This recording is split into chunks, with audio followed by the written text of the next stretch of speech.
تقریباً 3-4 کے علاوہ سارے جو ہے نا پاکستان تحریک انصاف چھوڑ کے مفاد کی خاطر جو ہے نا انہوں نے چودھری انوار الحق کو جوائن کیا اور اس گورنمنٹ کو انجوائے کیا.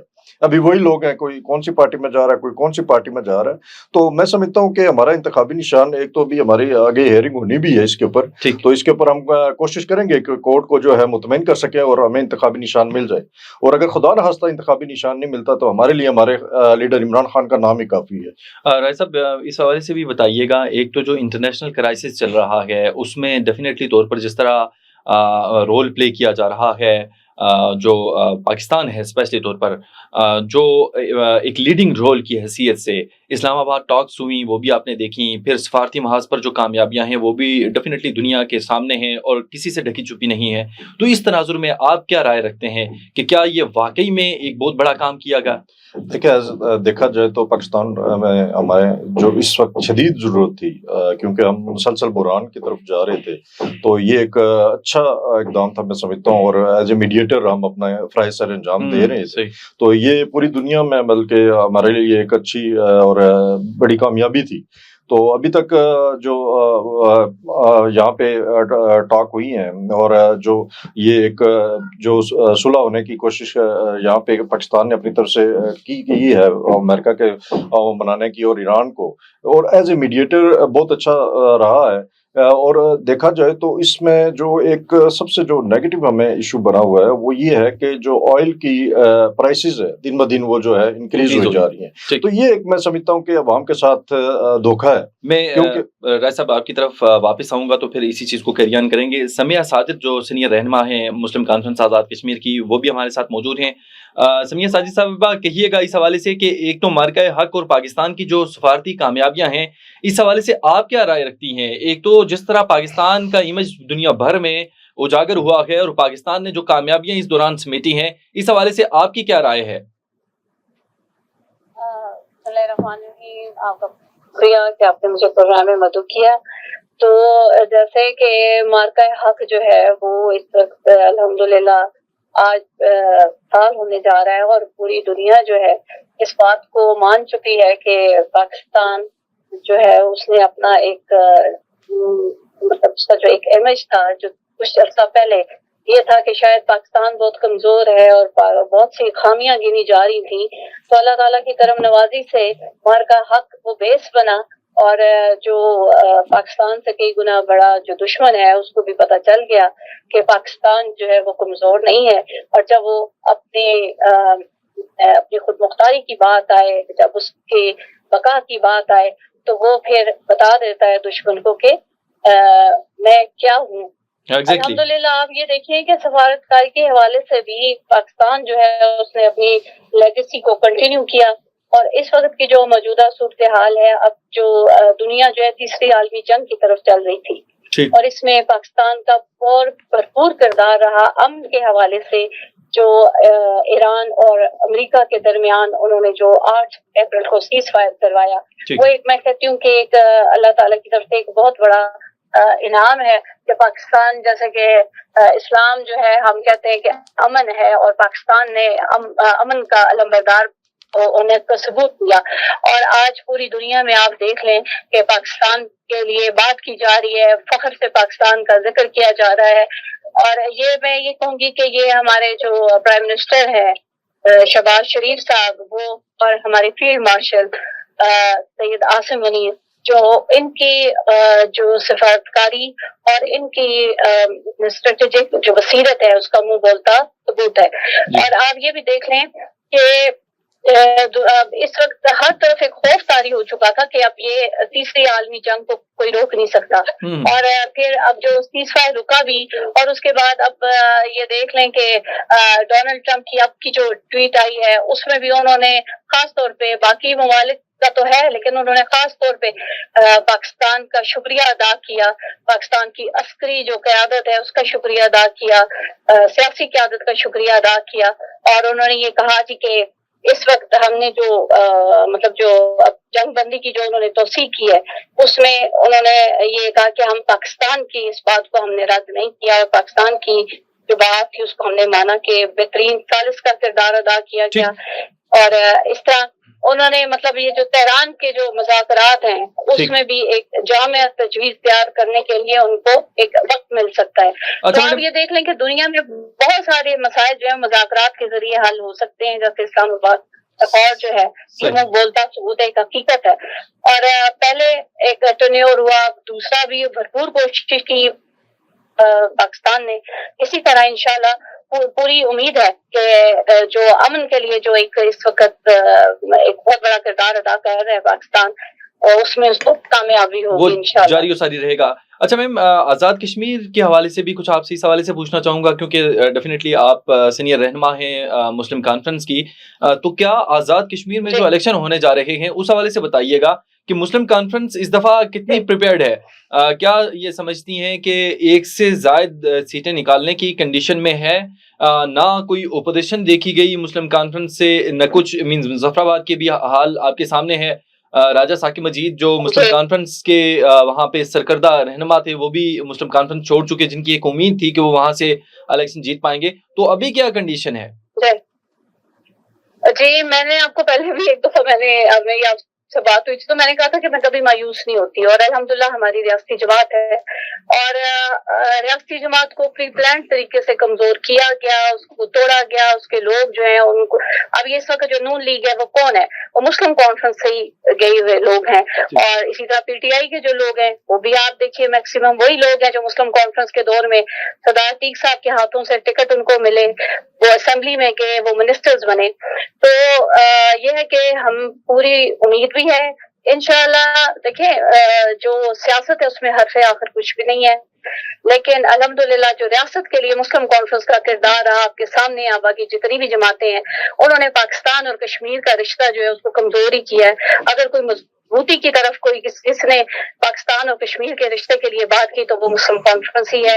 اور جیسے کہ مجاہد اول کہتے تھے کہ مضبوط پاکستان ہی جو ہے جو مضبوط کشمیر کا ضامن ہے. تو میں یہ آپ کو کہوں گی کہ انشاءاللہ بھرپور امید ہے کہ اس دفعہ ہم بہت اچھے سے الیکشن میں جائیں گے بھی. اور اس وقت تک تو یہ ہے کہ تقریباً ہمارے جتنے حلقے ہیں اس میں ہم اپنا امیدوار کھڑا کریں گے. اور جہاں تک اتحاد کی بات ہوتی ہے تو وہ الیکشنز میں ہو بھی سکتا ہے, یہ ساری ظاہر قیادت کے فیصلے ہیں, یہ الیکشنز کے بعد بھی ہو سکتا ہے. لیکن اس وقت ہمارا جو ہے بھرپور طریقے سے ہم اپنے تمام حلقوں سے اپنے امیدوار کھڑے کریں گے انشاءاللہ. اور میں آپ کو دعوے سے بھی یہ کہوں گی کہ انشاءاللہ کہ سردار عتیق صاحب کی قیادت میں اس دفعہ مسلم کانفرنس ضرور سرپرائز بھی دے گی. اور جو سب سے جو بڑی بات ہے نا کہ میں خاص طور پہ یہ کہوں گی کہ یہ جتنی جماعتیں بھی ہیں مسلم کانفرنس کو کمزور کریں, لیکن جو 19 جولائی 1947 کی قرارداد لا کے پاکستان کی ہوئی ہے, جس میں ہم کشمیریوں نے پاکستان بننے سے پہلے کشمیر کے ساتھ اپنا فیصلہ ہم نے کر لیا, تو اس تاریخ کو کوئی جھٹلا نہیں سکتا. اچھا میڈم, سمپلی اس حوالے سے کہیے گا کہ کیا مسلم کانفرنس کا کسی جماعت سے اتحاد ہو سکتا ہے, اسپیشلی طور پر مسلم لیگ نون سے؟ نہیں, میں آپ کو یہ کہہ رہی ہوں کہ ابھی تک تو کوئی ایسی بات نہیں ہے. اگر تو اگلے دنوں میں کوئی ایسا ہوتا ہے تو ظاہر ہے یہ قیادت کا فیصلہ ہوگا. ٹھیک ہے.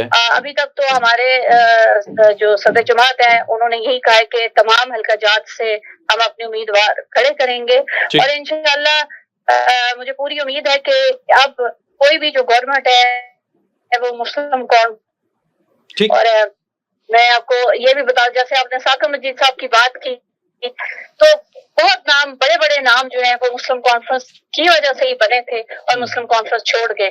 یہ سفر تو آنا جانا یہ تو اب آپ کو پتا ہے کہ سیاست کا حصہ ہے. اب وہ سیاست نہیں ہے جو مجاہد اول کے دور میں تھی یا رئیس الارار چودھری غلام عباس کے دور میں تھی. اب ہمارے جو اتنے بڑے نام ہیں آزاد کشمیر کے, جو ہمارے اسلاف ہیں جن کی وجہ سے آج ہم آزاد فضا میں ہیں, تو اب آپ دیکھ لیں کہ ایک گھر میں مختلف لوگ ہیں اور مختلف اعداد کے بھی ہیں, اور اسی طرح انہوں نے مختلف جماعتوں میں بھی. پہلے تو یہ ہوتا تھا کہ خاندان کا کوئی ایک بڑا ہے تو وہ فیصلہ کرتے ہوتے تھے کہ ہم نے اس جماعت کو ووٹ دینا ہے. اب وہ سلسلہ نہیں ہے, اب دو بھائی ہیں, دونوں کی مختلف جماعتیں ہیں. تو میرے خیال میں یہ ایسی چیز نہیں ہے. اور ٹھیک ہے, ثاقب مجید صاحب نے بڑا ورک کیا ہوا ہے, ان کی بڑی, لیکن ان کو بنانے میں بھی سردار عتیق صاحب کا بہت بڑا کردار رہا. تو وہ ہمارے بہترین ساتھی ہیں، جہاں بھی جاتے ہیں ہم ان کے لیے بہترین خواہشات نیک خواہشات ہیں. ٹھیک میم، لیکن ٹھیک، انشاءاللہ آپ کا پوائنٹ آ گیا. مسلم کانفرنس جو ہے آپ کو اس دفعہ سرپرائز دے گی. جی ٹھیک، آپ کا پوائنٹ آ گیا. راجہ ہارون ایڈوکیٹ صاحب، میں آپ سے اس حوالے سے پوچھوں گا کہ ایک تو تحریک انصاف کے حوالے سے بتائیے کہ آزاد کشمیر میں جو گروپنگ کے حوالے سے باتیں کی جا رہی ہیں، بہت ساری چیزیں ہم نے اس حوالے سے بھی سنی کہ جو پہلے پیپلز پارٹی کے حوالے سے سنا کرتے تھے اور اس حوالے سے چیزیں کافی میڈیا پر بھی آتی تھیں کہ پیسے دے کر ٹکٹ دیے جاتے ہیں، تو ابھی پچھلے دنوں آپ کی جو صدر جماعت ہیں ان پر بڑے الزامات لگے اس حوالے سے کہ وہ کروڑوں روپیہ مانگ رہے ہیں لوگوں سے کہ ہمیں آپ پیسے دیں اور ہم آپ کو ٹکٹ دیں گے. تو اس حوالے سے آپ کیا رائے رکھتے ہیں اور آپ کس گروپ کی نمائندگی کرتے ہیں؟ دیکھیں، سب سے پہلے تو ایک چیز آپ کو میں بتانا چاہوں گا کہ جب بھی الیکشن آتے ہیں تو اس میں جو ہے اس طرح کی افواہیں اور اس طرح کے معاملات سامنے آتے ہیں. تو پاکستان تحریک انصاف کا جہاں تک تعلق ہے، پاکستان تحریک انصاف عمران خان کی جماعت ہے. یہ عمران خان جس بندے کو جو عہدہ دیتا ہے ہم اس کے ساتھ ہیں، ٹھیک ہے. اس کے علاوہ پاکستان تحریک انصاف میں یہ جو ابھی آپ نے کہا کہ کروڑوں روپے کی جو ہے یہ بات چل رہی ہے، تو یہ امیدوار جو ہوتے ہیں وہ اپنے طرف سے مطلب بعض اوقات تو یہ ہوتا ہے کہ آپ کا حلقہ جو ہوتا ہے وہاں پہ آپ سے اسٹرانگ کینڈیڈیٹ ہوتے ہیں اور آپ کو پتہ ہوتا ہے کہ آپ کو ٹکٹ ملنا مشکل ہے، ناممکن ہے، یا کچھ ایسا ویسا ہو سکتا ہے. تو اس کے لیے پھر اس طرح کے جو ہے نا افواہیں اور اس طرح کی رومرز جو ہے وہ سامنے آتے ہیں. صحیح. تو پاکستان تحریک انصاف سردار عبدالقیوم نے صدر پاکستان تحریک انصاف آزاد کشمیر ہیں اور ظاہر ہے عمران خان نے ان کو یہ ذمہ داری دی ہے. ٹھیک ہے. تو انہوں نے اب مطلب آگے جو ہے یہ الیکشن ہونے جا رہا ہے اس کی پوری تیاری بھی کی اور جو ایک ہمارا جو یہ کیا کہتے ہیں پارلیمانی بورڈ، ٹھیک ہے، اس کے چیئرمین بھی ہیں. تو اس کے بعد جب یہ گروپنگ وغیرہ اور یہ چیز ہوتی ہے، دیکھیں ہمارے پاکستان تحریک انصاف کے بہت سارے ساتھی، اسپیسیفک گروپ کے ساتھ دیکھیں میں عمران خان کے ساتھ ہوں. میرا جو لیڈر ہے وہ عمران خان ہے. اور پیچھے بھی آپ نے دیکھا ہوگا کہ جو الیکشن تھے جس میں سعادت تنویر الیاس صاحب ہمارے حلقے سے الیکشن لڑنے آئے تھے، تو اس وقت بھی ہم ایک حد تک جو ہے نا ہم نے وہاں پہ سٹینڈ کیا تھا اور ہم نے کافی جو ہے وہاں پہ مخالفت بھی کی تھی کہ اس طرح جو ہے نا سعادت تنویر الیاس کو ٹکٹ نہ دیا جائے. اور یہ ظاہر ورکر ہے ہمارا یہاں ورک ہے اور ہم نے پارٹی کے اندر رہ کے ہم نے وہاں پہ احتجاج کیا. جب پارٹی نے ٹکٹ اناؤنس کر دیا سعادت تنویر الیاس کو تو ہم ان کے ساتھ سٹینڈ کیا اور بھرپور انداز میں ہم نے ان کی کمپین بھی کی اور وہ جیتے بھی. تو یہ بات ہے کہ ہمارے جو پارٹی کے اندر کے معاملات ہیں یا پارٹی میں جو اس طرح کی باتیں ہوتی ہیں، تو میں کل بھی ایک پروگرام میں بیٹھا ہوا تھا، وہاں یہی بات کر رہا تھا کہ ہماری اپنی ڈسپلنری کمیٹی ہے، ٹھیک ہے، پارٹی کے اندر رہ کے ان معاملات کو حل کرنا چاہیے. اس کے اوپر صدات لیکن یہ تو اتنے بڑے بڑے احتجاج سامنے آ رہے ہیں جس میں آپ راجہ منصور صاحب کو دیکھ رہے ہیں کہ وہ ایک قیادت لے کر آگے بڑھ رہے ہیں. جی، راجہ منصور بھی بالکل پیچھے سابق جنرل سیکرٹری بھی رہے ہیں، میرے بہت اچھے دوست بھی ہیں، ٹھیک ہے، اور بھائیوں کے جیسا ہمارا تعلق ہے. اور یہ مطلب پارٹی سے ہٹ کے بھی ہے اور ویسے بھی وہ ان کے ساتھ میرا ایک اچھا تعلق ہے. لیکن یہ ہے کہ ان کا بھی پاکستان تحریک انصاف کے لیے بہت ساری قربانیاں ہیں، بے لوث خدمات ہیں. تو اب جب پارٹی نے ڈیسائیڈ کر لیا کہ یہ ہوگا اور اس کے مطابق ہم نے آگے الیکشن میں جانا ہے. آپ رائے صاحب اس حوالے سے بتائیے گا کہ آپ نے ٹکٹ کے لیے اپلائی کیا ہوا ہے باغ سے؟ جی، میں نے حلقہ بستی باغ 15 سے جو ہے نا ٹکٹ کے لیے. ٹھیک، تو کیا کوئی امیدیں ہیں آپ کو ٹکٹ مل رہا ہے؟ یہ دیکھیں ہر کینڈیڈیٹ تو یہی مطلب توقع رکھتا ہے کہ اس کو ٹکٹ ملنا چاہیے. تو میں اپنی طرف سے بھرپور کوشش کروں گا اور اپنے آپ کو پارٹی کے سامنے پیش کروں گا. تو انشاءاللہ امید ہے کہ پارٹی جو ہے نا کنسیڈر کرے گی. وسطی باغ میں ابھی تک کی جو سچویشن ہے وہ بھی آپ کے سامنے ہے. روڈیں وہاں پہ کھنڈرات کا منظر پیش کر رہی ہیں. ضلعی ہاسپٹل کے حوالے سے اگر بات کی جائے تو وہاں پہ وہ سچویشن بھی آپ کے سامنے ہے. تحریک انصاف اس سے پہلے وہاں پر کتنا ایک رول دے سکی کہ جو دینا چاہیے تھا. اپوزیشن کا کردار تو ایسا دیکھنے میں نہ ملا. ابھی بھی آپ دیکھ سکتے ہیں کہ وہاں پہ منسٹر ہیں سردار ضیاء القمر صاحب، لیکن ایسا وہاں پہ بھی کوئی کام کاج اس طرح دیکھنے کو نہیں مل رہے. تو اس تناظر میں آپ کہاں کھڑے ہیں؟ دیکھیں، سب سے پہلی جو بات ہے کہ آپ کا جو بنیادی مطلب ضروریات ہیں، سہولیات ہیں، وہی ہاسپٹل، اسکول اور انفراسٹرکچر ہے ہمارا سارا. ٹھیک ہے. تو اس میں دیکھا جائے تو حلقہ وسطی باغ بہت سارے علاقے ہمارے ایسے ہیں جو ان سہولیات سے محروم ہیں. اور آپ نے خود ہاسپٹل کی بات کی، جو ہمارا ڈسٹرکٹ ہے اس میں آپ کوئی مریض اگر لے کے جاتے ہیں تو وہاں پہ مین اگر کوئی سیریس ہو یا کوئی اس طرح کا معاملہ آ جاتا ہے کہ بندے کی زندگی اور موت کا سوال ہے، اس کو ڈائریکٹ ریفر کیا جاتا ہے اسلام آباد. سی ٹی اسکین آپ کے پاس نہیں ہے اور اس طرح کی ڈائلیسس مشینیں نہیں ہیں، اور آپ کو پتا ہے ہارٹ اٹیک اور اس طرح کی جو بنیادی چیزیں آج کل ہو رہی ہیں وہاں پہ، فرسٹ ایڈ وہاں پہ نہیں دیا جا رہا، ایک منٹ ایک سیکنڈ آپ کا قیمتی ہوتا ہے، تو وہ وہاں سے ریفر کرتے ہیں کہ آپ اسلام آباد چلے جائیں اور وہاں سے جا کے لائیں. تو راستے میں بہت ساری کیجولیٹیز ہو جاتی ہیں، ڈیتھ ہو جاتی ہیں، اور اس کی وجہ سے بہت زیادہ نقصان ہوتا ہے.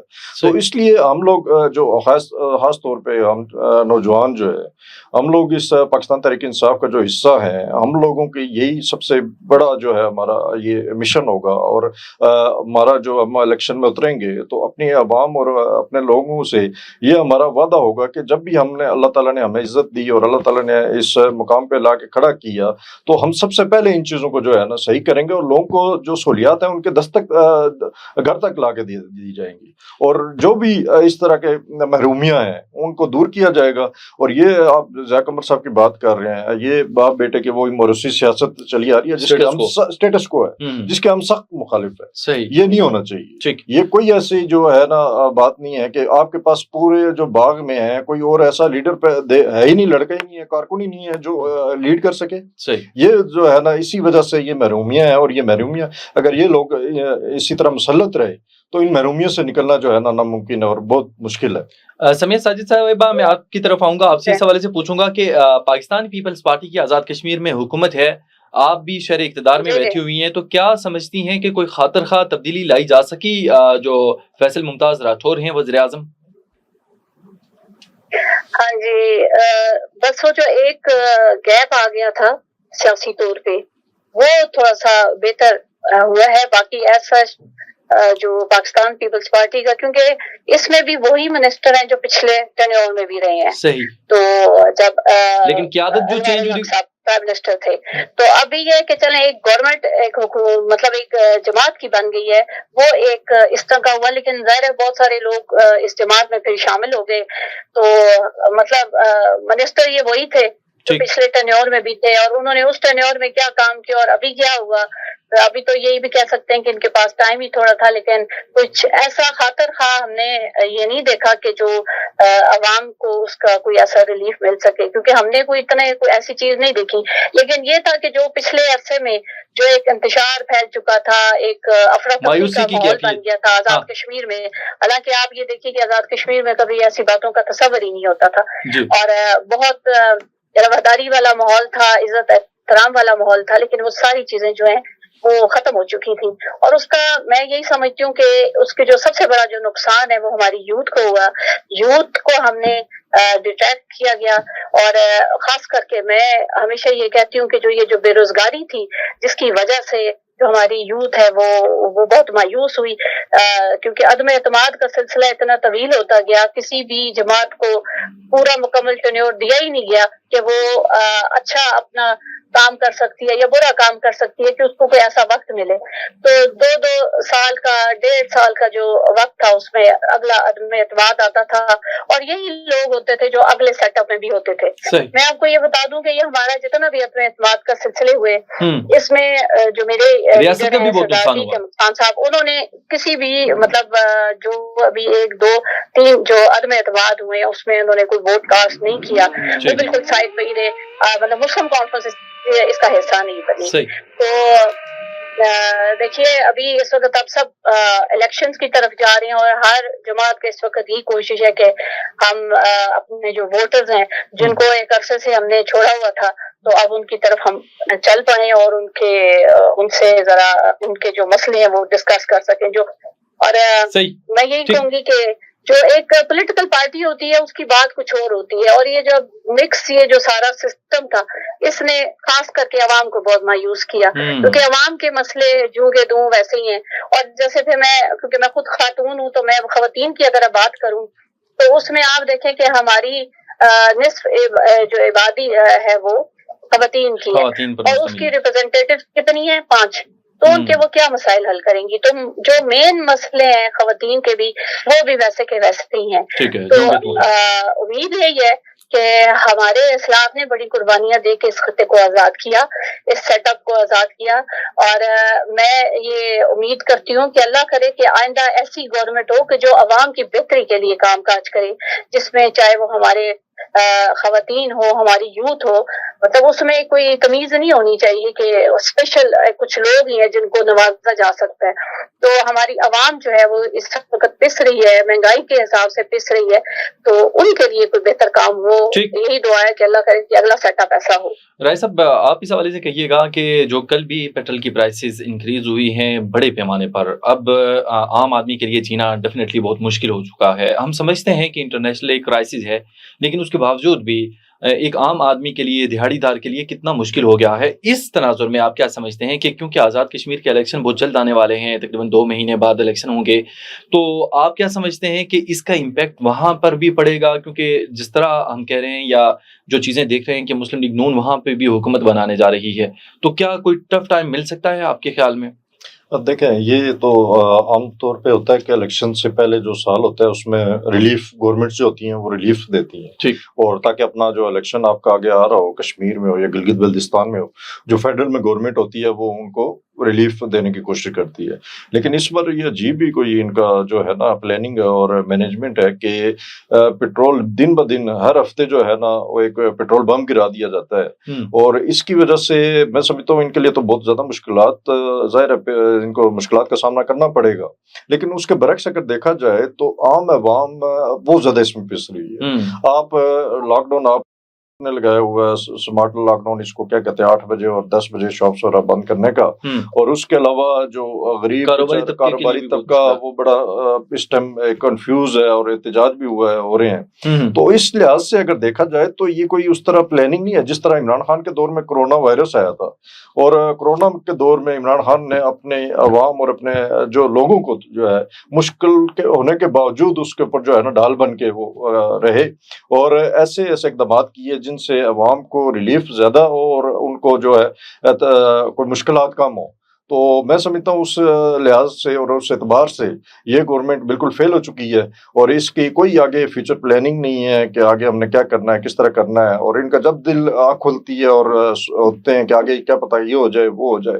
حالانکہ آپ دیکھیں ایران کے ساتھ تو ہمارا ایک اچھا تعلق ہے، اور ایران نے کہا ہوا کہ میں اپنے دوست ممالک کے لیے جو ہے نا کوئی وہ اس طرح کا ہرڈل نہیں کریٹ کروں گا، اور ان کے جتنے بھی جہاز ہیں وہ گزر جایا کریں گے، لیکن اس کے باوجود جو ہے نا اس طرح کا ایٹم بم پیٹرول کا عوام پہ گرانا، یہ سب ان سے باہر ہے، اور اس کی کوئی لاجک نظر نہیں آتی۔ ناظرین، راجہ ہارون ایجوکیٹ صاحب کو آپ نے سنا، سینئر رہنما ہیں PTI کے، آپ کا بہت بہت شکریہ، آپ اسٹوڈیوز میں تشریف لائے۔ سمیہ ساجد، آپ نے کال کے ذریعے ہمیں جوائن کیا، آپ کا بھی بہت بہت شکریہ۔